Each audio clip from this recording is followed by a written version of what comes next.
بسم اللہ الرحمن الرحیم۔ السلام علیکم۔ وہ کون سے نبی تھے جنہیں مچھلی نے زندہ نگل لیا، اور ان سے ایسی کیا خطا سرزد ہوئی تھی جو انہیں اس بات کا سامنا کرنا پڑا؟ اور حضرت یونس علیہ السلام مچھلی کے پیٹ میں کس طرح زندہ رہے، اور ان کی فوج کتنی تھی؟ ان سب باتوں کا جواب ہم آج کی ویڈیو میں جانیں گے۔ وہ نبی جنہیں مچھلی نے زندہ نگل لیا تھا وہ حضرت یونس علیہ السلام تھے۔ حضرت یونس علیہ السلام بہت مشہور پیغمبروں سے تعلق رکھتے تھے۔ اللہ تعالیٰ نے انہیں شہر نیوا میں، جس کو آج کل دمشق کہتے ہیں، پیغمبر بنا کر بھیجا۔ انہوں نے اپنے پیغام کو اپنی قوم تک پہنچانے کی ہر ممکن کوشش کی، لیکن ان کی قوم نے بالکل بھی ان کی فرما برداری نہیں کی اور ہمیشہ آپ کی رسالت سے انکار کرتے رہے۔ ایک روایت میں آتا ہے کہ حضرت یونس علیہ السلام نے اپنی قوم کو 40 برس تک خدا کی طرف دعوت دی، اور وہ ہمیشہ کہتے رہے کہ اے یونس، اگر ہم کو پارا پارا بھی کر دیا جائے تو بھی ہم تم کو نبی اللہ نہ کہیں گے۔ حضرت یونس علیہ السلام اس بات سے بہت مایوس ہوئے، اور ساری قوم بت پرستی میں مدہوش تھی کہ ایک دن اپنی قوم کے بڑے مجمع میں جا کر قوم سے خطاب کرتے ہوئے فرمایا کہ اے قوم، اپنے مالک کو چھوڑ کر بت پرستی کیوں کرتے ہو؟ اس میں تمہارے واسطے کوئی بھی نفع کی بات نہیں ہے، کیونکہ نہ تو وہ تمہارے نفع کے ذمہ دار ہیں اور نہ ہی فائدے کے، یہ تو تمہارے ہاتھوں کے تراشے ہوئے بت ہیں۔ تو ان کی قوم نے ان کی بات پر کوئی توجہ نہ دی۔ حضرت یونس علیہ السلام نے فرمایا کہ اگر تم اللہ تعالیٰ کی نافرمانی کرو گے تو تمہیں عذاب الہی دیا جائے گا۔ تو لوگوں نے ان کا مذاق اڑایا اور کہا کہ عذاب الہی کیا چیز ہے، ہمیں بھی بتاؤ۔ تو حضرت یونس علیہ السلام نے کہا کہ عذاب دوزخ کی آگ ہے۔ یہ سن کر وہ مذاق کرنے لگے، اور حضرت یونس علیہ السلام اپنی قوم کی اس ہٹ درمی سے عاجز آ گئے۔ پھر جب کوئی امید نہ رہی تو اس وقت انہوں نے اللہ تعالیٰ کی بارگاہ میں دعا کی کہ میری قوم پر عذاب نازل کیا جائے، لیکن اللہ تعالیٰ نے فرمایا کہ اس قوم کے واسطے ابھی اتنی جلدی عذاب طلب مت کرو۔ لیکن حضرت یونس علیہ السلام خفا ہو گئے اور شہر چھوڑ کر بغیر رضائے الہی چل دیے۔ اسی وجہ سے اللہ تعالیٰ نے ان کو اس بلا میں مبتلا کیا۔ ایک روز ابو بکر صدیق رضی اللہ عنہ نے رسالت مآب صلی اللہ علیہ وآلہ وسلم سے پوچھا، حضرت یونس علیہ السلام کی قوم کتنی تھی؟ آپ صلی اللہ علیہ وآلہ وسلم نے فرمایا 1,00,000 سے زیادہ تھے، اور وہ سب کے سب نافرمان تھے۔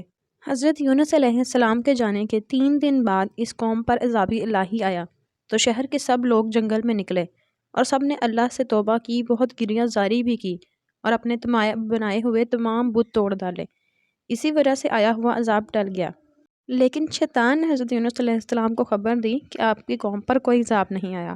یہ سن کر حضرت یونس علیہ السلام اپنے دل میں بہت خفا ہوئے کہ یہ اللہ تعالیٰ نے کیا کیا، اور میں اپنی قوم سے جھوٹا ہو گیا ہوں۔ یہ کہہ کر کشتی پر سوار ہو گئے۔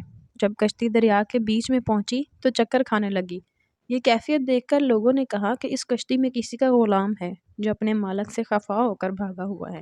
کشتی والوں نے بہت معلومات کی، لیکن کچھ بھی پتہ نہ چلا۔ بالآخر قرعہ اندازی کی گئی تو قرعہ حضرت یونس علیہ السلام کے نام کا نکلا۔ چنانچہ کشتی والوں نے حضرت یونس علیہ السلام کو دریا میں ڈال دیا تاکہ کشتی کے بھنور سے بچ سکیں۔ اسی وقت ایک بڑی مچھلی کو حکم ہوا کہ میرے پیارے بندے کو ثابت نکل جا اور کسی طرح سے کوئی نقصان نہ پہنچے۔ یہ سنتے ہی ایک بڑی مچھلی حضرت یونس علیہ السلام کے قریب آئی اور ثابت نکل گئی۔ حضرت یونس علیہ السلام جب مچھلی کے پیٹ میں آئے تو وہاں شدید اندھیرا تھا۔ اس اندھیرے میں اپنے رب کو پکارا تو توبہ قبول ہوئی، اور وہی مچھلی اس دریا کے کنارے آئی اور حضرت یونس علیہ السلام کو اگل دیا۔ جہاں مچھلی نے حضرت یونس علیہ السلام کو اگل دیا تھا، اس جگہ پر کوئی سایہ نہ تھا۔ پھر اللہ تعالیٰ نے کدو کی بیل کو اگایا، اور اس بیل نے حضرت یونس علیہ السلام کو سایہ کر دیا، اور اللہ کی طرف سے ایک ہرنی کو حکم دیا گیا، وہ روزانہ حضرت یونس علیہ السلام کو دودھ پلایا کرتی تھی۔ جب حضرت یونس علیہ السلام کے بدن میں قوت اور طاقت آ گئی تو پھر اسی قوم میں جانے کا اللہ تعالیٰ کی طرف سے حکم ہوا، اور وہ قوم حضرت یونس علیہ السلام کی آمد کی آرزومند تھی اور راہ دیکھتی تھی۔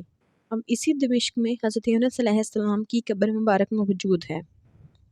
چند روز جو مچھلی کے پیٹ میں اللہ تعالیٰ نے حضرت یونس علیہ السلام کو رکھا، اس میں حکمت یہی تھی کہ مومن بندوں کو دکھلا دے کہ اللہ تعالیٰ اپنے مقربین کو بھی امتحان میں ڈال دیتا ہے۔ ایک اور روایت میں ہے کہ اللہ تعالیٰ نے فرمایا کہ میں نے اسے مچھلی کے پیٹ میں رکھا تاکہ میرے بندوں کو معلوم ہو جائے کہ بغیر اذن جب غلام اپنے آقا کو چھوڑ جائے تو پھر آزمائش میں ڈالا جاتا ہے۔ جب حضرت یونس علیہ السلام مچھلی کے پیٹ سے باہر خشکی پر آ گئے اور اس نصیحت بھری آزمائش سے نجات ہو گئی تو حضرت یونس علیہ السلام نے اس کے شکرانہ میں 4 رکعت نماز ادا کی۔ ایک روایت میں آتا ہے کہ وہ 4 رکعت جو حضرت یونس علیہ السلام نے بطور شکرانہ ادا کی وہ عصر کی نماز تھی، اور اس نفل نماز کو اللہ تعالیٰ نے امت محمدیہ صلی اللہ علیہ وآلہ وسلم پر فرض کر دیا۔ کیونکہ حضرت یونس علیہ السلام 40 روز مچھلی کے پیٹ میں رہے، اس لیے اللہ تعالیٰ نے ان کو صاحب حوت فرمایا ہے، یعنی مچھلی والا۔